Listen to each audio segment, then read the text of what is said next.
Sujith, good morning. അവിടെ ഭക്തർ കൂടുതലുണ്ടോ? എന്താണ് തിരുനെല്ലി എന്നുള്ള വാർത്തകൾ?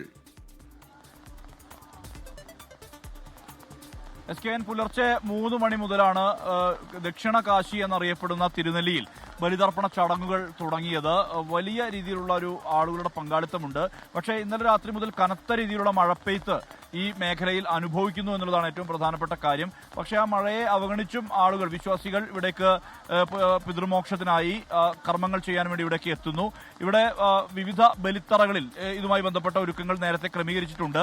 പാപനാശിനിയുടെ 2 കൈവഴികളുണ്ട്. ആ 2 കൈവഴികളിലും നിരയായി നിന്നാണ് ആളുകൾ ഒരു ഭാഗത്തുകൂടി വന്ന് പിതൃതർപ്പണം നടത്തി മറുഭാഗത്തുകൂടി പോകുന്ന നിലയിലാണ് ക്രമീകരണം നടത്തിയിട്ടുള്ളത്. സാധാരണഗതിയിൽ എങ്ങനെയാണോ ഇവിടേക്ക് ആളുകൾ എത്തുക ആ തരത്തിൽ തന്നെയുള്ള ഒരു പങ്കാളിത്തം ഇത്തവണയും കാണാൻ കഴിയുന്നുണ്ട്. ഇവിടെ മാത്രമല്ല, പൊൻകുഴി ക്ഷേത്രത്തിൽ, ബത്തേരി മുത്തങ്ങയ്ക്കടുത്തുള്ള പൊൻകുഴി ക്ഷേത്രത്തിലും സമാനമായ രീതിയിൽ തന്നെ പിതൃതർപ്പണ ചടങ്ങുകൾ പുരോഗമിക്കുന്ന ഒരു സാഹചര്യമാണ് നിലവിലുള്ളത്. ഇവിടെ കൂടുതൽ പോലീസിനെ എല്ലാം തന്നെ വിന്യസിച്ചിട്ടുണ്ട്.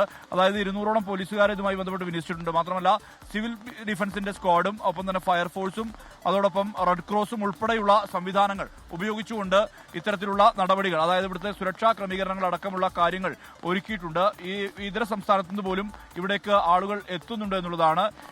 എള്ളും പൂവും ദർഭയും ഒപ്പം തന്നെ അരിയും എല്ലാം ചേർത്തുകൊണ്ട് ചന്ദനം തൊട്ട് ഇവിടെ കർമ്മങ്ങൾ പുരോഗമിക്കുന്ന ഒരു സ്ഥിതിയാണുള്ളത്. ഇന്ന് ഉച്ചവരെ, അതായത് ഉച്ചയ്ക്ക് 1 മണി വരെ ആളുകളുടെ പങ്കാളിത്തം കൂടുകയാണെങ്കിൽ ഉച്ചയ്ക്ക് 1 മണി വരെയും കർമ്മങ്ങൾ ചെയ്യാനുള്ള അവസരം ദേവസ്വം ബോർഡ് ഒരുക്കിയിട്ടുണ്ട്. SKN സുർജിത്ത് അയ്യപ്പത്താണ് വിവരങ്ങൾ നൽകിയത്.